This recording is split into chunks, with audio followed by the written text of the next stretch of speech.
All right, good. Oh, Can you good. guys hear me? Yeah. It's like, we can't Cool. hear you.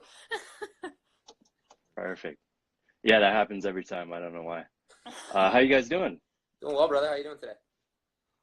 Doing good. Good. Yeah, I mean, the reason I wanted to talk to you guys more was after the OMU after hours, we got in a really interesting conversation, at least I thought. And I wanted to pick you guys' brains. So, Absolutely, please. uh, We love it. Ryan, Dr. Stephanie, could you guys just introduce yourselves and tell everyone what you guys do? Cool. Oh, I'm starting? Cool. My name's Ryan Trificana, if the last name's relevant. Owner and operator of a facility in Denver called GenFit. I'm also recently a GMB trainer. And yeah, that's me in a nutshell. I think that's relevant to the conversation. Cool. Definitely. I'm Stephanie. I have my doctorate in communication. My focus is on interpersonal and family communication. I run small businesses. The first one is called Unscripted Relationships, where I work with folks who are in non-monogamous relationships on how to communicate. And then I also own GenFit with Ryan. My primary movement has been in yoga and pole dance, and that has informed also all of the stuff that I do in my PhD with regards to movement and how we sort of translate our programming to our students and what we hope to do in the future as well.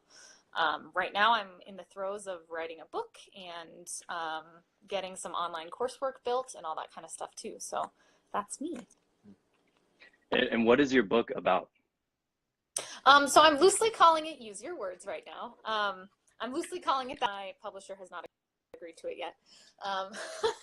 It is about how folks go on in like the nitty-gritty scale. It's about how folks in non-monogamous relationships have to create new language in order to express their experience in the world. Culturally, we have an expectation for monogamy, and that expectation has set our language up to provide information for people to transmit ideas about monogamy specifically. And it's things you often don't think about. And so when you start experiencing a relationship style that's completely different, you oftentimes find yourself not having the language to actually explain what's going on. And so I'm looking at this from a cultural level of how do we create words? Just what is neologism and what does that do? And how does community build those words? And then specifically what I'm looking at is the actual legitimate creation of words like metamor, which is your partner's partner in the monogamy world. I'm looking at how people use metaphors to create understanding. And then finally, I'm talking about embodied word creation. How do you feel a new meaning? And what does that feel like in relationship? And that's sort of where a lot of the connection comes to what I do with bodies in space, essentially. That's interesting because I'm just thinking when you're in the average person in our culture gets in a relationship or they meet someone they like, they automatically think there's a rule of monogamy, right? Mm-hmm. There's all these like structures and rules that are set in place. Yeah, and then you never really verbalize them. There's just unwritten rules, right? So what I've noticed is even when people verbalize them, like why, I think you were talking about asking why 5 times, right? Like when you do ask why, they get pretty soon to like, that's just how it is, or this is right and this is wrong. And even if they can rationalize that maybe that's not the case, it's the feeling that is what you have to deal with, right? That's the main thing. So how do you, in your work, how is that changed or expressed or transformed if it needs to be? Yeah, typically the folks that I work with have sort of already started questioning monogamy. I don't usually like walk into a room full of people who are like married or engaged and start like spewing like, let's deconstruct your relationship style. So usually it's people who are already curious about it, who are already thinking about it. And the first thing that people tend to look for is someone to talk to about it or read about it or research about it and see like, how does your relationship look and what does that mean? And how do you navigate those sort of experiences. And when I work directly with clients, because I call it advising, I'm an educator. When I work with people and they first start breaking down those walls, a lot of times I'm greeted with questions. How does it work? And then once they finally find a partner that they start experiencing this with, that's when we start to talk about emotions. And I use various tools on, I call it an emotional body compass, where we figure out what you're feeling, how you're feeling it. But there really is this meeting of having to understand what's happening in the world around you. So that I actually have a little graph that I can show you. It's not a graph, it's an image that I work on. Yes, I love graphs. This is my like model of unscripted relationships, if you will. But you have to look at it from knowing yourself, knowing your culture, and then the relational co-creation. And so once people tend to start to realize, like, I've only done monogamy because it's what I've been told, and when to question it, and when they start to think through it, and they realize that it's not necessarily that's when they start to hit emotional walls, and you have to work through those emotions in a way that our culture also doesn't prepare us for. We're like, shut down your emotions, don't think about them, especially things like jealousy, where people are like, I can't feel jealous, it's the end of the world. And it's like, no, it's okay. Like, it's fine, embrace it, just deal with it in a way that's reasonable, rather than denying that it exists and things like that. And then you have to then do the co-creation portion too, which a lot of trust, it's a lot of communication, it's a lot of, right, how does this work? Do our ideas of an ideal relationship actually match up? How do we bring in other people? Do you do it together, or do you do all of that kind of stuff? And kind of also, I would say, like, defining where your own unique triggers and limitations and all that are, because in that pre-scripted monogamous thing, we'll kind of have the like set standards of like, this is the stuff that pisses me off that shouldn't fly in these relationships, or that I don't expect you to do.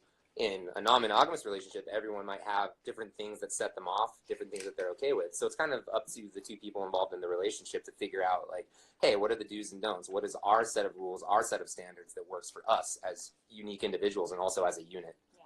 So I think that's a big part of it too. And I'm trying to. So I think the chart. Look for the graph. But when you were saying that, like pre-scripted set of standards, that structure that our culture has in place. So I feel like there's a lot of benefits for that, and that two people really are on the same page automatically and compromise how their ideal. So if you give the people the freedom to be like, this is what I want, what do you want? Then there isn't that compromise, like, this is what it is. You have to find a balance. How do you not have one person like in a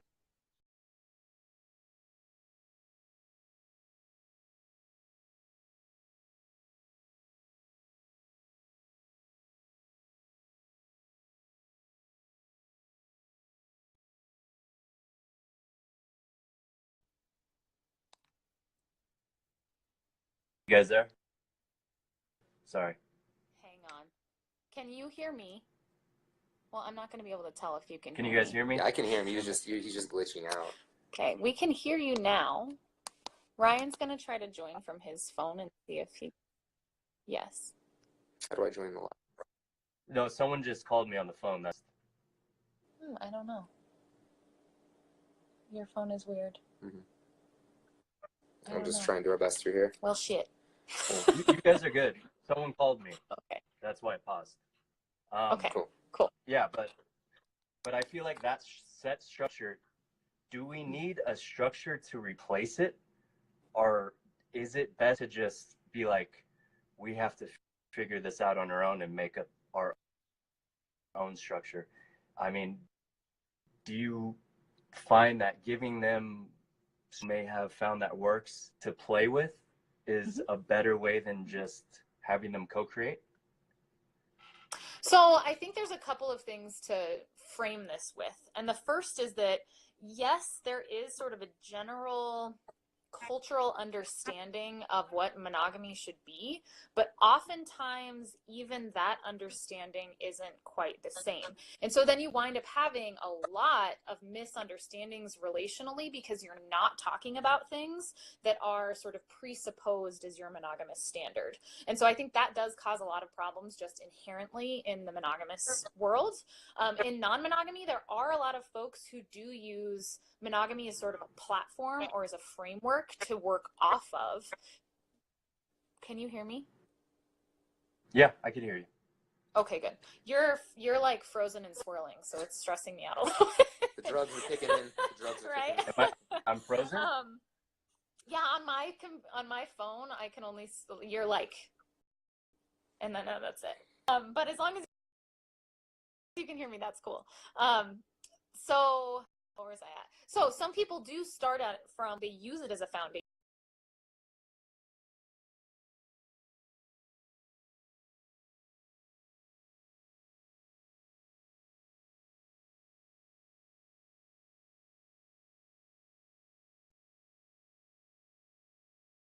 At large, there's rarely people that I have ever run into that like skip up to me and say like, I'm a relational anarchist, let me deconstruct everything right away. Like you start with a framework. So yes, I do think that it's important to have some, but also depending on you've been non-monogamous, your base level is going to look a lot different. Ryan.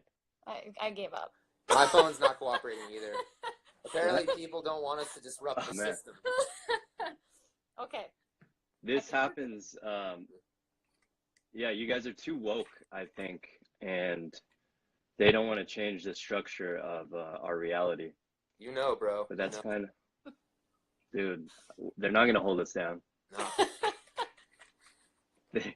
They might silence us somehow. But...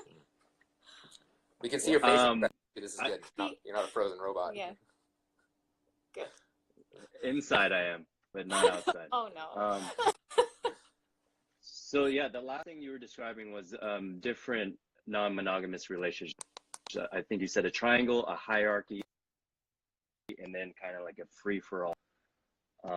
So, which sounds like a free A players in monogamous relationships, which made me think there's a lot of monogamous relationships where I feel like one partner is just like, I just don't want to know about it or see it in the house or don't bring it home.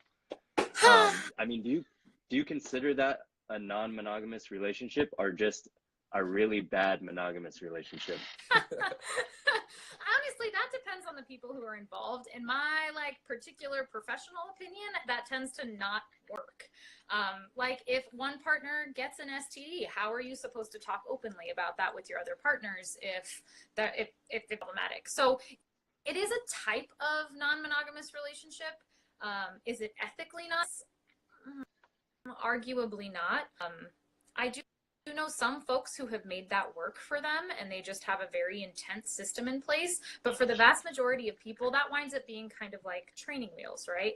Like it's how they're comfortable into it and then they realize that's not going to work. Like I do need to know some information, especially if you share a home and stuff like that. Like if your partner's gone, you wonder where they are, like those kinds of things.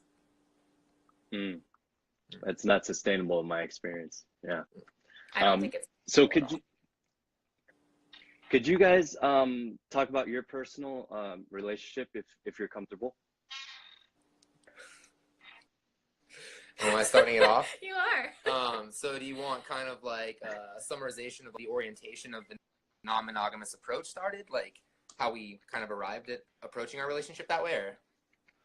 Sure, your story, or you could be vague and just kind of talk about the structure that works for you. Yeah, I mean, I think it speaks to the spirit of like the book that Steph's writing and also like her business Unscripted Relationships. We started seeing each other coming out of serious monogamous relationships. I was back-to-back serial monogamous. Steph was in like a 4-year relationship that kind of had some off and on afterwards. And we started seeing each other and we, it started out as like casual dating. And then like the further along we went and started kind of developing more of a connection, Steph was looking into the concept of non-monogamy and polyamory and like giving these words and these descriptions that I'd never heard to what it was that we were doing. So that kind of started laying the foundation of like, how we could have a sustainable relationship with one another, but still explore other partnerships and do it in a way that was like open and communicative.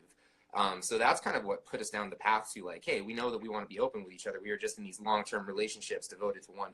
And I was very blunt in saying like, hey, I want to like have the freedom to explore other people. I was candid about that to Steph. She was candid about the same thing. And that's kind of how we got started on that path. And then everything else has been kind of a mixture of resources that Steph has brought to the table, my own experiences, her own experiences, and us kind of filling in the gaps along the way. Yeah, so we've been going 10 years strong now. There's been a lot Wow. of variations. Open the entire time too, like from the get-go, which surprises a lot of people. It's been a lot of variations. Like at first we were just making it up as we went along. Like we didn't know what we wanted. We didn't know how it was going to look. In the middle, there was more of a definition of primacy and things like that. And then just as we started developing other relationships, we haven't necessarily used that language as much anymore. But then weird shit started happening. Like, you know, we bought a gym together. So those kinds of things, but we're unique in that we don't live together. I define myself as, I call it solo poly. And solo poly is for me, first and foremost, focusing on the things that I need as a human to function and maintain like this idea of wholeness myself. And part of that is I'm a raging introvert and I need a lot of alone time. And so that's part of why we structured our lives this way. And I don't know, do you define yourself, Lily? What do you call yourself? I would say, I again, just like to kind of say what you were saying, I don't really use the words and the titles anymore. I guess if I had to fit it into a categorization, yeah, solo poly with like an inclination of primacy towards you is probably how I would describe it. Mm-hmm. So solo means there is no hierarchy of the relationships. Well, solo means more like, how do I want to say this? It means focused on like, I think about the things that I need as a human first, and then I think about like where my significant others can come into that and meet me where I'm at. I think a lot of folks who are in monogamous relationships think of themselves as like half of a whole. That's why you're like looking for your other half and all that kind of nonsense. For me, the solo is more indicative of making sure that I'm a whole human first. Not necessarily, you can still be solo poly and have a primary. And I would say that probably arguably that's the closest to it. That feels accurate. Yeah. And if I have to describe it to people who know those terms and things, that's likely what I would call it. But that being said, like my other partners probably wouldn't be too stoked on that because I think they think of themselves as having some primacy too. So it's interesting. It just depends on one way that a lot of people view primacy is that idea of measured monogamous goals. Like, do you live together? Do you have babies? Do you pay your bills together? I think of them more as like, who do I spend my time with? Who do I go on vacations with? Who do I, what are some other ones? Who am I most emotionally engaged with on a day-to-day basis? Yeah, who do I spend holidays with? And so like those things all interplay in the importance of each of these relationships. And when a new person comes in, you then have to negotiate and navigate what is going to change in this relationship in order to accommodate that other relationship. Yeah. That sounds very complicated. It can be. It can be, but like, yeah, just like monogamy is complicated as shit too. That's true. Well, that's true, but yeah, I mean, even it makes me think about like in the sister wives in like the Mormon tradition, and I'm sure that's culturally that's big elsewhere, right? One man. Yeah, it's totally different, but they have like the rules are set, the structure's there. Everyone knows what's going on instead of so many moving parts. And well, and that's like you said, communication sounds like too. Like a lot of folks who do just like start out as poly or just like think about having open relationships and things, they do lay out rules. And I call these training wheels. Like all of these tools are like training wheels. And oftentimes some of these rules are really effective and really help. But then over time they realize like, you know, I don't need 24 hours between you having sex with someone else and having sex with me. Like, that's not a thing that actually I need, as an example. And so, like, oftentimes as you move along and you sort of hit these understandings of yourself and your understandings of commitment and your understandings of your partner, like, those rules wind up morphing and changing. And so that's why it is a lot of moving parts, because we're both dynamic humans, and you have to interpret that a relationship between us would also be dynamic. Yeah, I think it takes into consideration like the evolution of the individual and the relationship, and like that same rule or that same standard might not apply 3 years down the road in a lot of things. I think it's good as a check-in, if anything. It's like, hey, does this agreement that we have that we established like 3 years ago still stand? Is it still even worth like having, or have we moved past it, or can it like evolve or change? So I kind of like how those check-ins encourage like a frequent like kind of update and like fostering the evolution of the relationship as well. Mm-hmm. I like that. Yeah, it seems like there's a lot of personal development entwined with this, because you have to be almost expand your acceptance and take the other person into consideration, what they want to do. And also I like what you said, solo means taking care of yourself first, because that's huge. I mean, yeah, if something's wrong with you, it's going to bleed over into your other relationships.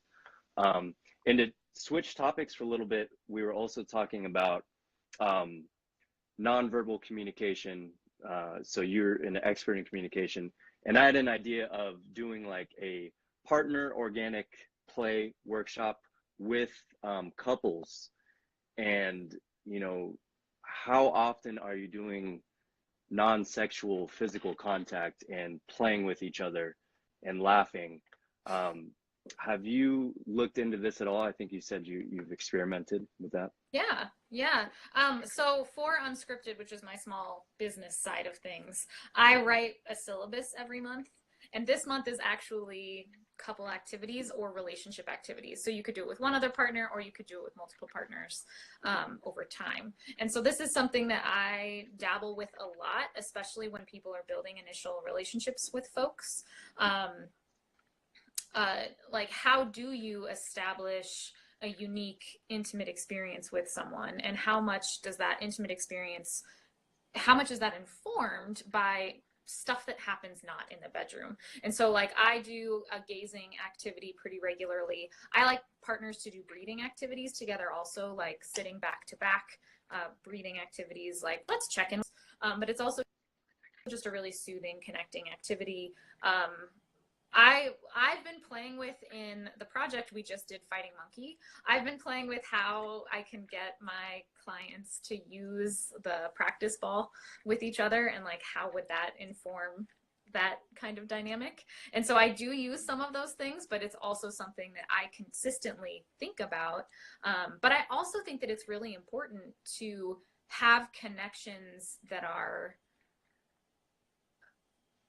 like between people who aren't romantic partners too. So I do just a lot of partner work in my classes at large, especially my dance classes, just because of the way they encourage you to move differently. And that just speaks to how movement informs connection at large, I think. Yeah, I think especially like roughhousing is something a lost practice in adults, at least, natural in kids. And when I've seen people, especially people or couples, do that, they get aggressive, but they're smiling at the same time, and it's non-sexual. They're playing. They look so like refreshed and rejuvenated after that. It's something that maybe they haven't experienced in a while. So, I mean, that's what guys are getting in like jujitsu. Yeah. Like, they're getting contact from other men a lot of times, and it's, where else do you receive that in a non-violent or non-romantic setting? So I think there's a lot of goodies for the body and the mind that are being left on the table when we don't. That kind of leaves our lives. Yeah. No, I would agree. It's like the further along I go in my practice, the more I find the value of the connectivity of working with other people in a multitude of settings, whether it's like reacting to another partner, like actual contact with a partner. Like I think Michael touched upon it in the Fighting Monkey module, how he finds it hard to train like by himself unless it's like a certain kind of thing. Like I've gotten almost, I don't want to say dependent, but like I just see such immense value of like the feedback and the connection that you get from working with other people in various types of scenarios that it's like it's again, it's just of immense value to me, and I think it's like you said, DJ, just something that's could be explored a little bit more further. Yeah, it's therapeutic in a sense. There's a question I see that I'd like to hear you guys' answer. Marie Maddie07 says, do you get jealous when someone is better in bed and she is or he is hotter? So I guess it's a jealousy question and a question about, is that person going to take priority over me, maybe, which is a valid concern. So what happens when people have those concerns or feelings? First of all, like, jealousy is a normal emotional response that most people feel. It's gonna happen. So yes, of course, jealousy happens. Culturally and in monogamous culture, we give way more power to jealousy than I think we should. The fact that people used to be able to plead jealousy if they murdered their partner and like that was okay, like that just inherently tells us like the problematic thought process we have about jealousy. So yeah, sure, like if someone Ryan's dating I think has like epic boobs, I'm a small boobed girl, like sure, sometimes I might have like an insecurity flare up, just to be perfectly candid, but ultimately, like, are my boobs reflective of my character and are they indicative of the significance of our relationship? Ultimately, no. And so once I like come down off of my like, do you want to motorboat her all the time ledge, and Ryan like hugs me and says like, you're great, I love you, then I just put on my like adult pants and cool, move along. So sure, like when you have ongoing partners come in and out, like that's part of the perk of this is we'll always have other people like come in and be cool and enrich our lives in different ways that we don't. It's the ways in which you do stand in yourself and the way you do value yourself that becomes different. So it's not better than I usually think of, it's just different. Like, and that was a dialogue that we like have ongoingly been developing, and it was something I told myself when I first started feeling the inklings of jealousy or insecurity into some of the partners, in regards to some of the partners that Steph would find herself with. I would ask myself, all right, why am I feeling jealous? And even if it was like superficial things like their height or they were more like or better at something that I valued, I deconstructed it and tried to find my own self-worth and also understand what it was I brought to the relationship and what it was that Steph appreciated about me. And in like plays, she tried doing the similar exercises. And it helps that we share that with each other, saying like, hey, even though I'm seeing this person, these are the things that I value about you. And yeah, I might feel jealous in this regard, but this is like the stuff that I know I like about what I bring to the relationship, and also stuff that I value about myself. And so it does come down to valuing yourself as an individual, loving yourself for who you are, and knowing that it's not about who's better. It is about just different, and someone is enriching your life and hopefully your partner's life as a byproduct. And you have to be comfortable with telling your partner that you feel that way too. Like, sure, I've thrown fits and I've kicked and screamed and whined and cried, and Ryan just like hugs me and pats me on the head and tells me he loves me and puts on British baking show and gives me a cookie and I'm good. Like, it depends on how you also need to be taken care of. Gordon Ramsay? No, Paul Hollywood. He taught me how to cook a steak, that Gordon Ramsay character. So it like that's part of it though. Like a small book, a workbook that I work with my clients, I call it the jealousy shift, and it's actually changing your relationship with your experience with jealousy, because once you view it just like any other emotion, like happiness, like identifying sadness, then it is what it is. Like acknowledging that you're jealous and it's okay. Like not feeling like it's this green-headed monster that people make it out to me. It's like, oh, if I'm jealous, it must be wrong, or I shouldn't be feeling jealousy. Like not attaching shame to the feeling of jealousy, but like sitting in it, acknowledging that you're jealous, and then working backwards from there and just figuring out why. And but it's important to say that sometimes your jealousy is right. Yeah. Like jealousy is indicative of a threat. Jealousy includes three things: you, your partner, and a perceived threat. Sometimes that perceived threat is real. And like that's when like thank your evolutionary emotional background for giving you the red flags you needed to understand that and talk through it. Spidey sense, lizard brain. Yeah, I like that, because every fear, jealousy, even let's say you get injured in a situation and your body's freaking out when you re-enter it, it is your nervous system trying to protect you and save your life. even a panic attack, right? Like it's these old systems trying to save you and shut you down and like play dead or whatever. So yeah, I think stress like response. accepting them and Absolutely. saying thank you to your body and then trying to move past it instead of hating against your own, Yeah. which they're automatic responses, right? They're not conscious responses you're having. Yeah. Yeah, I love that you said that. And it, from what you guys are saying, it keeps going back to, I view it as self-development, and like you're being forced in these situations where it brings up something out of your comfort zone and you have to express it, you have to acknowledge it, you have to work through it, bring it out to light. And I feel like you guys are just more evolved than the rest of us. I don't think that's true at all. I don't think that. I'm always an advocate for, it's not about the relationship type. It's about the decisions that you make to get to that relationship. So often when I tell people I'm polyamorous, they'll be like, well, how did you decide that you were that? And my brain goes to like, well, how did you decide to be monogamous? And most people, when I ask them that question, they say they didn't decide, that it was just something that's been sort of grandfathered into their life. So I just want to take that if you are monogamous, fucking fantastic. Make the decision to do that and do it well, instead of just being a complacent asshat who then cheats and does terrible things to people. If you're not inclined towards monogamy, then create the life that you're wanting by using your words. Well, what I see and what scares me about monogamy, especially people who are good at it, is serial monogamy. They go from one relationship to another one, to another one, to another one, leaving like burned bridges and chaos and babies. And they've been monogamous the whole time, but it doesn't seem like a positive effect on themselves and the people around them. So even though you are monogamous, is that really the best thing for you if you keep this turnover rate? You know what I mean? Well, and that's what marriage is. That speaks to what indicators of success are too. I think unfortunately we have this idea that you have to be in a long-term relationship and that relationship has to keep going in order for it to be successful. I think we would have a monogamy and polyamory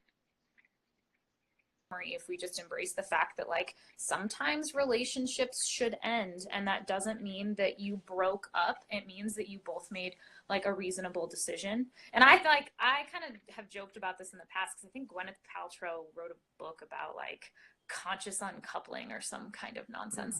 But to me it was more about that was like but like I just like to push against like what is it that creates success, and longevity isn't always a marker of success in a relationship. In fact, it might be better for you to just step away from that and evolve the relationship into something different instead of just continuing to hurt the other person. And so that's sort of one approach to that.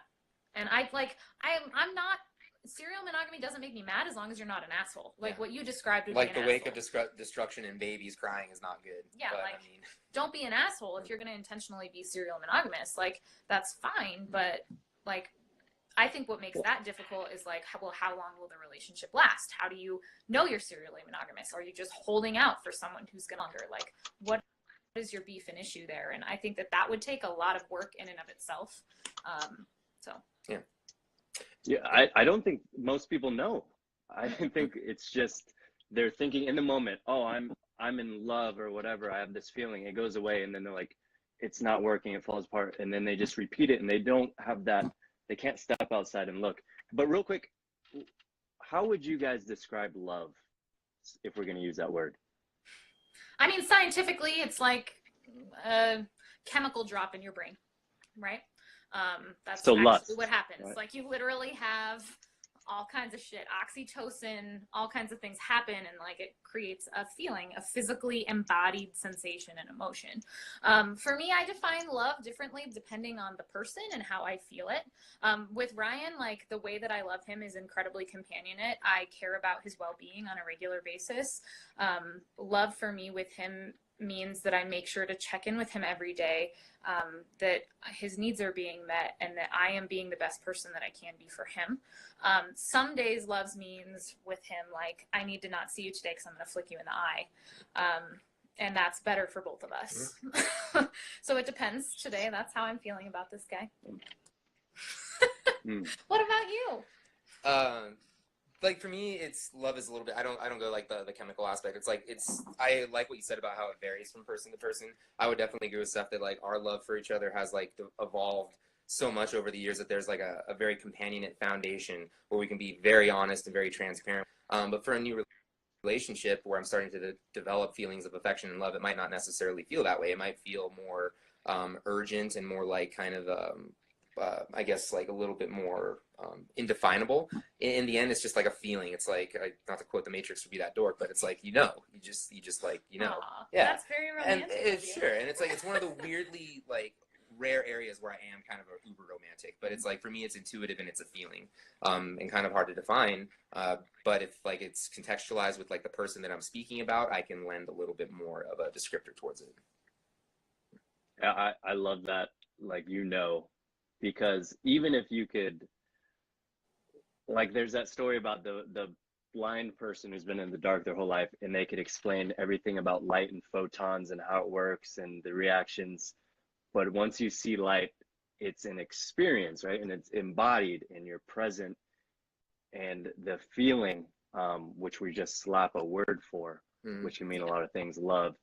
I think that's important. Yeah, it's, and I guess it can evolve. And like you're saying, day to day, like I'm sure your love when you first met is different than it is 10 years later. Yeah. But it's still love, right? Yeah, absolutely. Well, and it's important to say that, like, for me, I have never felt love the same way, either embodied or how I would verbally describe it for any of my partners. It always feels different. And I think that's something that, especially if you don't experience love simultaneously, if you are monogamous or serially monogamous, it's hard to find those nuances.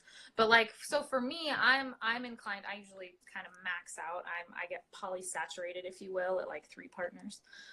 So like on my last partner, I was with Phil for 6 years, and I was with Ryan at that point in time. That's funny. As well, polysaturated. It's true. But feeling those feelings of love, Phil also, over that time, it was so distinctly unique and different. And so when it came down to it, it was very easy for me to verbalize it on a day-to-day basis, like what does love mean to me that day. But it also is that embodied experience of how it felt different in each relationship. Absolutely. Yeah. Well put. Can I tell you guys something I'm really concerned about, especially with the younger generation, is Tinder. What I've seen, relationships now are so different than when we were younger. It's like too accessible, and there's no skin in the game. Like, I'm meeting people in real life for that reason. Yeah. I mean, there's lots of skin in the game in Tinder. Too much. There? Yeah. Sorry. Yeah, it's true. That was real. Nice. Yeah. Polysaturated to that one. You're on fire. I think it desensitizes people, and this is like what could contribute to that particular plague of like serial monogamy. People meet someone on these readily accessible dating apps, whether it's Tinder, Cupid, Bumble, or whatever. They date for a little while, and like the first sign of conflict, there's no effort for resolution. It's like, oh, I'll just move on because I have access to like this infinite database of potential partners that can meet my varying needs, like depending on where they are that day. And I think it's like the frequency, the accessibility, it just makes us kind of lose a little bit of the value we place on developing relationships. I can notice a distinct difference with how I used to interact with people that I met in person versus interacting with people that I correspond with online and then meet in person. I remember a lot more significance being developed from my relationships that like happened organically with like that first look across the room or whatever, versus like a dating platform like Tinder. Yeah, and there's no repercussions after you break up with someone, and it was someone you met through friends, and you're friends with their friends, and you're all in a group. It would be awkward for everyone, and they'd be telling you like, "Hey, you should call her," or "Hey," and it's like you had to pick a side, and it would take a long time to get over. Now it's just like, bam, on to the next one, sitting on the bench that I got, people whatever. Ghost and too. Take the low road. Yeah, it's a processed version of the organic dating we used to have, and that can't be healthy. So I wonder like what impact that's going to have on future generation, especially when the algorithm gets so smart that Google's just gonna say, hey, this is your soulmate for right now. Yeah. Like, the nightmare. this is who you need to meet. Yeah. So part of my jam in the way in which I like to think about the world is I think in systems. And I think that individualism is one of the primary systems that govern the way in which we as a Western culture interact with the people that are around us. And I wonder how much that, like the Tinder phenomena, just pushes us more in the direction of individualization, because we hone towards that. Like, how do I meet my needs? How do I stay on high? How do I use relationships as a self-medication? How do I sort of really push myself to be like the highest feeling person that I can in a world that continually tries to dampen our emotional experience and things like that. So systematically, I think it is inherently problematic until you do meet someone that sticks. And I'm not sure. I don't work with a lot of people under the 20-year-old demographic, because usually it's about like 25 to 34 when people have had a few monogamous relationships and get annoyed and decide to do something different. That's sort of the demographic I tend to work with. But it is definitely interesting to think about how that individualism and collectivism will be influenced as we move forward. And so that's interesting you said that. So do you think most people who opt for a non-monogamous lifestyle did it after realizing how failed their attempts at monogamy were? Or I think there's just sort of being two like, populations. There's one population that just thinks that they've been non-monogamous their whole life, and these were the people who had like multiple boyfriends and girlfriends when they were like in 4th grade, and like can call upon those scripts, and then like eventually like sort of did monogamy, but then had always found themselves in that. There's a large population that's that way. There is another population that like was in a monogamous relationship, started that like skepticism, that healthy monogamous skepticism, and then they realized like maybe something different would work, and like I value you and I want to maintain this relationship, and this relationship means a lot to me, but this other person is really meaningful to me too. How can I make this work simultaneously? And it winds up working more for people than I think they expect it to, because monogamy becomes this insurmountable thing that like, well, if I'm not monogamous, like so much of my identity is fading away and all this kind of crap. And there is a risk to it too, like it is stigmatized, and so there's that problem. But do you have anything to add? No, I would say thankfully, like currently where we live, I think there's more and more people at least aware to the concept of non-monogamy and poly. So I don't think it's still very heavily stigmatized, but I'd say there's more resources and more people that you can connect with, whether it's like meetup groups, like organizations or whatever. So I think it's encouraging for people that might be curious about it, that might have kind of kept it suppressed maybe some years back. So I feel like it's encouraging for people to maybe like think of this and be like, hey, maybe this is like the relational approach that I want to take, and I see that these other people are doing it, or maybe they have a friend that's spoken of it, and that could be kind of encouraging and motivate them to explore it in it makes life a lot easier for us. Yeah, absolutely. 10 years ago when I was like, I'm polyamorous, people their brain would explode. Yeah, it was so weird. Like freaking even 5 years ago. Now it's like, all right, there's some other people who know what this is. Yeah. At least I have some context to talk to you about it now. Dating is tough. Yeah. Dude, well, where I live, so I moved out here in like Temecula, California, 6-something years ago.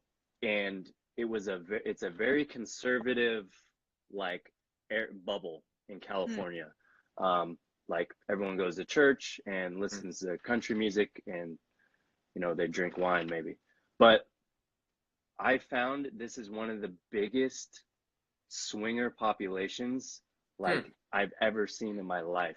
Yeah. Well, that's actually they meet at churches and yeah. So what is with it? Blew my mind. I had no idea about this whole like underbelly of culture that was going on. And they're all married and families, and then they do this swinger thing. What underbelly? Kind of is. It is kind of. Yes, it's an because I was right under my nose, and it's still like people aren't. Oh, I'm in an open relationship. It's like very hush, secret society, but it's secret huge. Parties and gatherings. And the powerful people in town, like it's crazy. So is that a whole different section of non-monogamy? Is that what is? So there is a help me with man this? who wrote a book called The Lifestyle. I can't remember his name. Let me go look at the book really quick. Stand by. I want to see that graph too. Yeah, That's a I have a graph. graph. I have a book. So this guy, Terry Gould, this is a book called The Lifestyle. He talks about what he thinks the history of swinging was. And his argument was that swinging really started to come to the fore during World War II in the military, actually.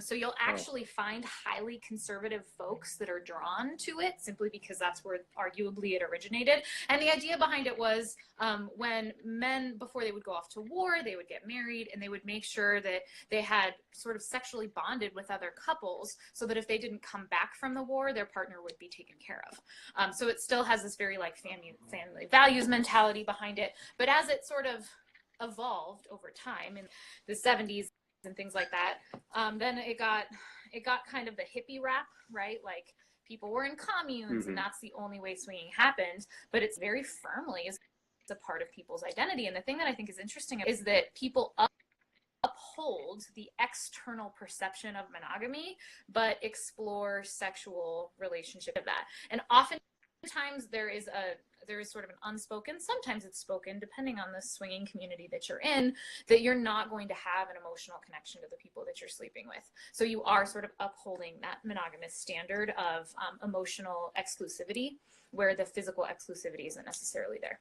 And I feel like it also falls into an interesting like loophole category by maintaining that external structure of monogamy, but saying like, hey, behind closed doors, these are the activities we'll engage in.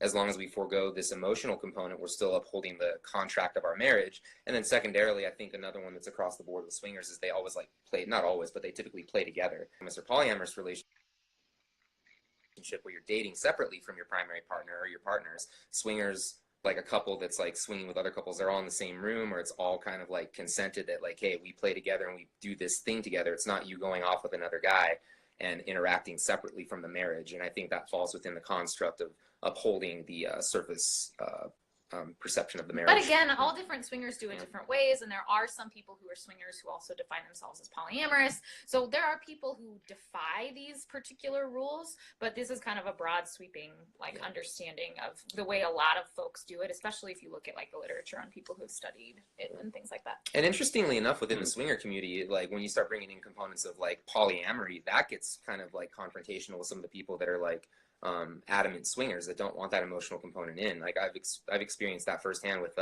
women that I've dated that like had issues evolving from swingers to non-monogamous dating, which seemed very interesting that you're already interacting sexually with other people. You think it'd be an easy, natural step, but it wasn't, because they're so committed to that outward perception and that rule of not allowing emotional attachment, of being separate from one another with their dating pursuits. That seems like it could run into problems saying no emotional attachments. Oh yeah. Most people do. Yeah, you're gonna run into issues because it does take out that jealousy portion. Like you are with someone else, but you know it's not like that serious. You only have feelings for me. Yeah, I wonder if you could look at the success rate of that compared to non-monogamous. We need data on this. I think there actually are. There is some comparative data between swinging and polyamorous, but one of the biggest issues that I think about that sort of data right now is that it's all typically the people who are willing to participate in the research studies are like highly educated, upper to middle class white folks. And so we have very limited actual data because that doesn't actually match people who identify as polyamorous or consensually non-monogamous. It's the people who they don't have a risk if they participate, essentially. Like if you are this upper middle class white person, you're not going to have the same kind of risk participating in research as people of color do. And so like that, the data unfortunately is super skewed based on demographics because of that.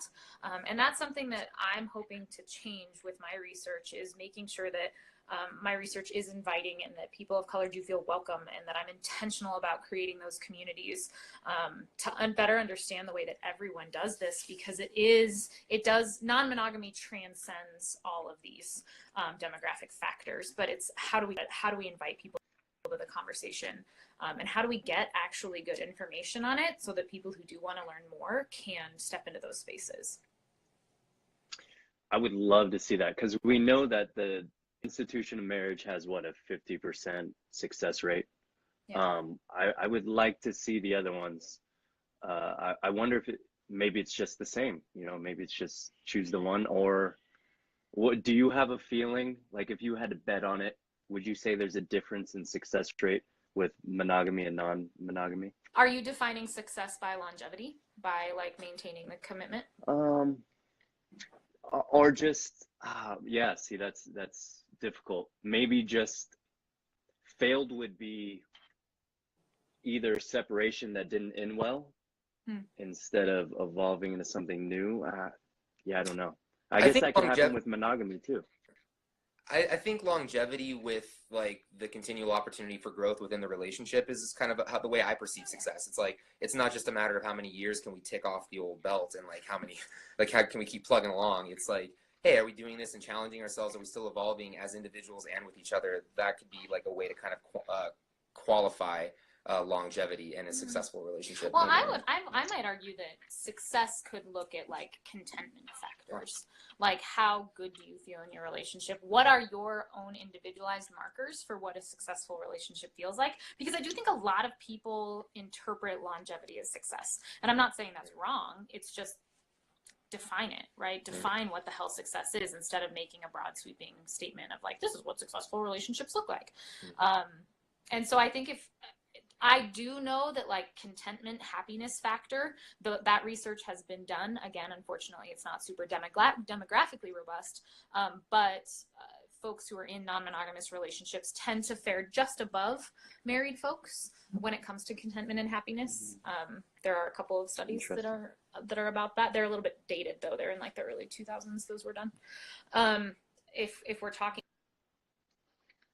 about longevity, I think it entirely, I don't know. I couldn't tell you, because I know that regardless of relationship type, relationships, people break up. And especially if you're trying to transition from monogamous into polyamorous, and if you're like unhappily monogamous and trying to transition into non-monogamous, like that's a hot. They have the kid to save the marriage. Yeah. Let's have a non-monogamous. Well, so it's the reason I want to ask is longevity, I think, matters. So Mila just asked this question.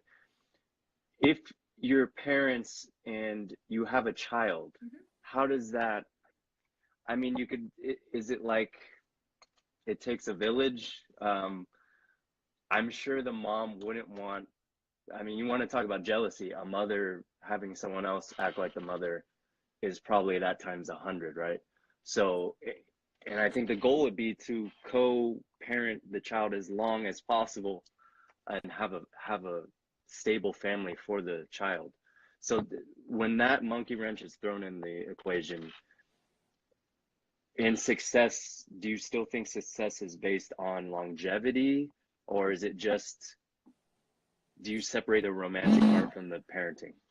So this is where I have people tell me that I am the devil incarnate and that I am a terrible, terrible human. I don't necessarily adhere to our cultural understanding that like a stable relationship is like a mom, a dad, and a kid. Looking like at our evolutionary history up into 100 years ago, like people didn't know their paternity results. That's why marriage was so important. They like, because it's sort of loosely guaranteed that was like the lineage of the child, right? Sort of. But that's why it was important for women to be monogamous and men for not to be. So that's just a whole other hot mess of a ball game. But I do think you just blew my mind right there, by the way. Yay! I never knew that. There's all kinds of reasons, and there's this, I could go into all kinds of talks about that kind of stuff.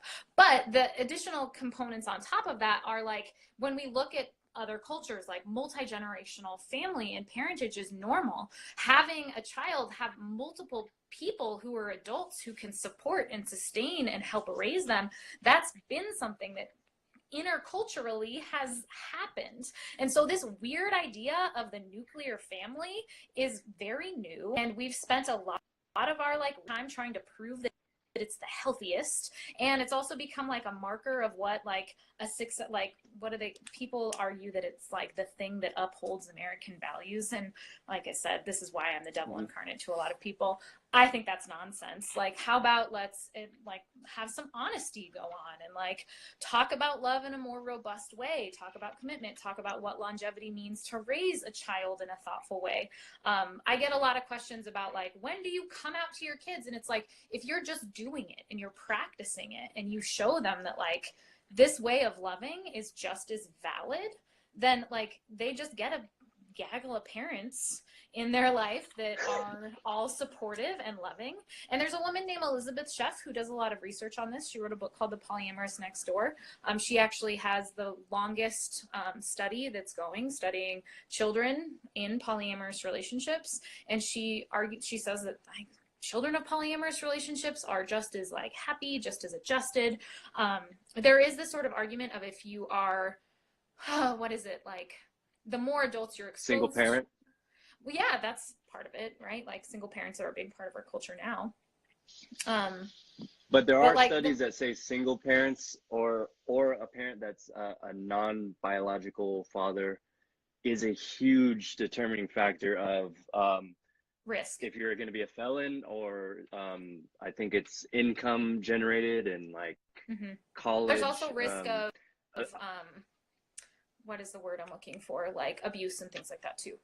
And so she has actually produced studies on what that looks like and how it's different. But again, if you have more parents who are, and I would loosely call these parents, like it depends on the family structure, it depends on who is doing this. Like most folks that I know have a primacy relationship and have a baby. And so they do live together and cohabitate as a unit, and then they have other partners, but those partners don't necessarily meet their kids.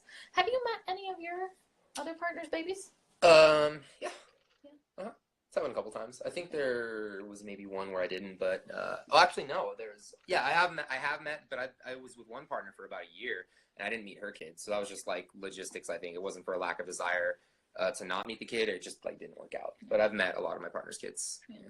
So it just depends. And they're still with the biological father. And I think in all cases, no. It was like they were with a new partner that was their primary, and they had the kid from a prior marriage or a prior relationship. But like the present primary partner was like raising the kid and like a father figure in their life. And you're like, Uncle Ryan. This is Uncle Ryan. Yeah, the weird Uncle Ryan that pinches Uncle the cheek and gives him a $5 bill. Hey, you're good, you. I'll be back next month.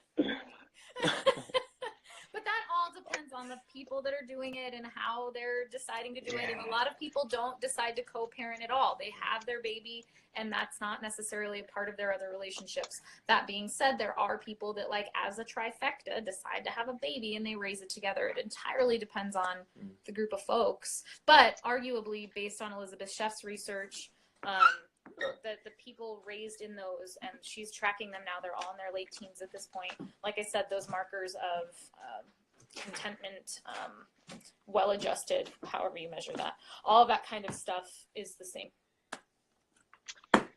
Yeah, because in my mind, before you said that, I was thinking of those, like, you see the studies from like right-wing people saying like single parent families are horrible for the kids. But now after talking to you, I'm thinking maybe that's this same thing we're talking about with serial monogamy, where it's like there's a strained relationship. They're trying to keep it together for the kids. It turned out bad. The parents hate each other. They're going from one failed relationship to the other. That's going to be bad for the kid, no matter what. Yeah. So I wonder if having one income, all that kind of stuff too, makes it also very much more difficult. Oh, exactly. Yeah. Yeah. So I wonder if maybe the parent and the other are just friendly and good to each other and supportive in their life still, if the outcome would be different, and I'm guessing it would be, even if they're no longer the primary relationship. But once again, you guys don't think so, but I really think you guys are more evolved than the rest of us because of the emotional intelligence. I think you guys are more, well, the emotional intelligence you need, the resilience you need, the perspective and open-mindedness, and I do think you need more capacity and tools inside, or at least you earn them going through these feelings and articulations that are going to come up inevitably. I I like feel what like you there's said. a lot of growth. I like how you said that. Like, it's the tools that you earn. It definitely has been a progression. Like, if like we tried throwing people into the same scenarios that we encountered like a few years without the experience that Steph and I have had with our own communication and like other partners, like their heads might have exploded. I mean, we've gotten there through trial and error, like a lot of self-reflection, a lot of questions towards each other, a lot of emotional ups and downs. So I like how you framed it as like, yeah, it's earning it. It's a progressive process. You start somewhere and then you keep developing and growing. It's you got to start somewhere, and from there it's just like learning anything else, I think. Well, making the decision to do Man. it is the first thing, right? It's Yeah. like, we're going to give this a whirl and see what happens. And to me, I'm so happy you said this word, because on my unscripted Instagram page the other day, I was asking people, if the word commitment didn't exist, what word would you use? And I had mine, but I didn't give it away, and it's resilience. Yeah. That's the word that I would use. Thank you for solving my word problem. That is interesting to think about it like that. If the word commitment didn't exist, resilience.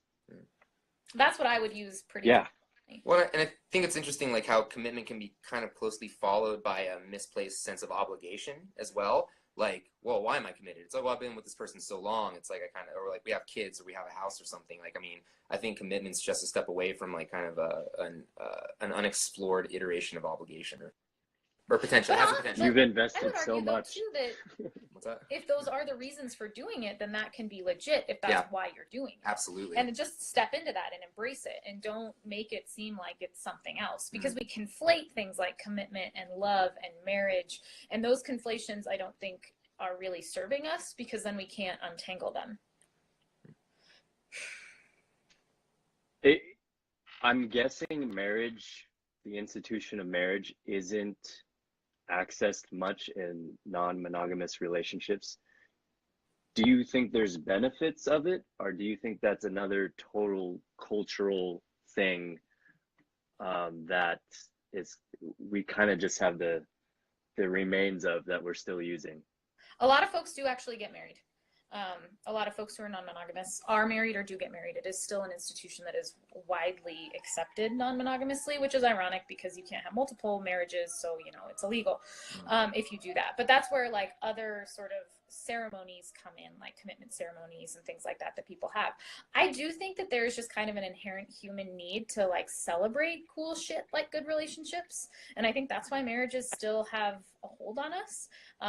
Ryan and I have joked for a long time that someday we'll have a commitment ceremony where we will do the unbreakable vow from Harry Potter. So that someday. It's not a joke. Yeah, our cat Tonks will be there. We have a problem. And so, like, I do think that these markers, these rituals are a big part of it. Do I think the government, again, I am the devil incarnate. Should the government be a part of this? No, I don't think so. But I think other people do like that. They appreciate the tax write-offs and all that kind of shit. So cool. If they want to use those systems, use them. But it just depends on why you're using them and what you're doing them for. And as long as you think critically about it, I think that's what matters.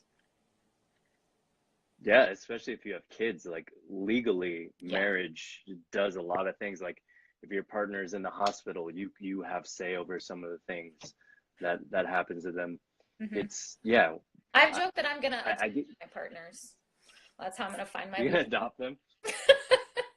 That way I'll have all kinds of sick people. Say. I wonder if that's been done about before. It actually, it seems to me. I'm not actually going to do that. That's too much paperwork.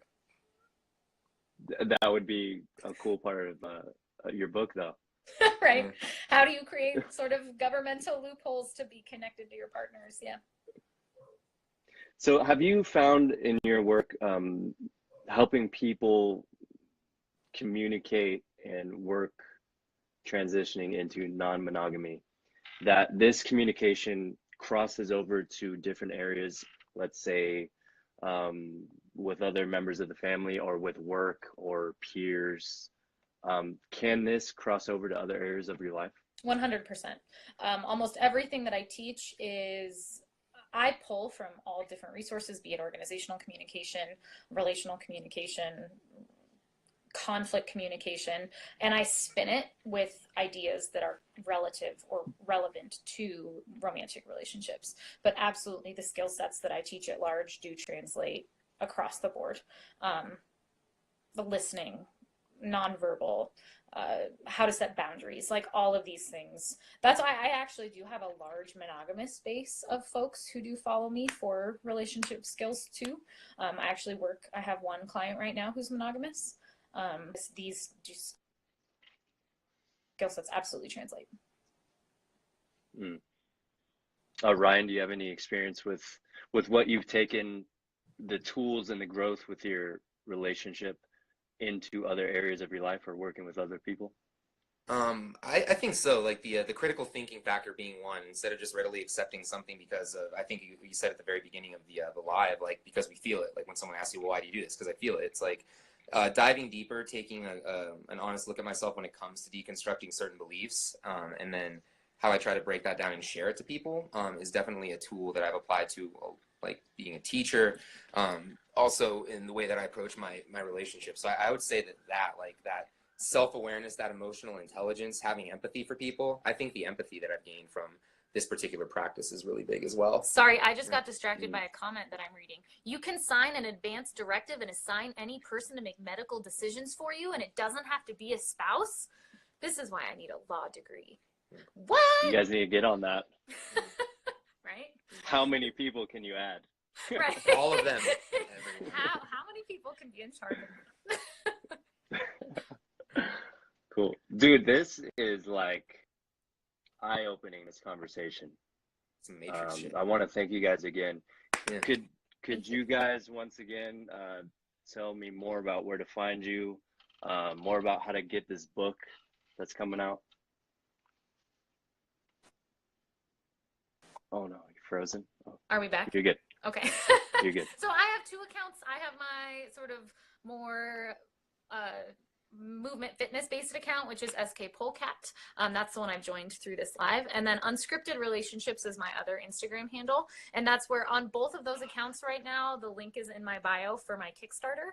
I just successfully reached my first fundraising goal for my book. And I'm working towards getting funding for line editing, which is always an exciting expense to have. So you have the option to be one of the first people to get that book if you contribute to the campaign in my bio.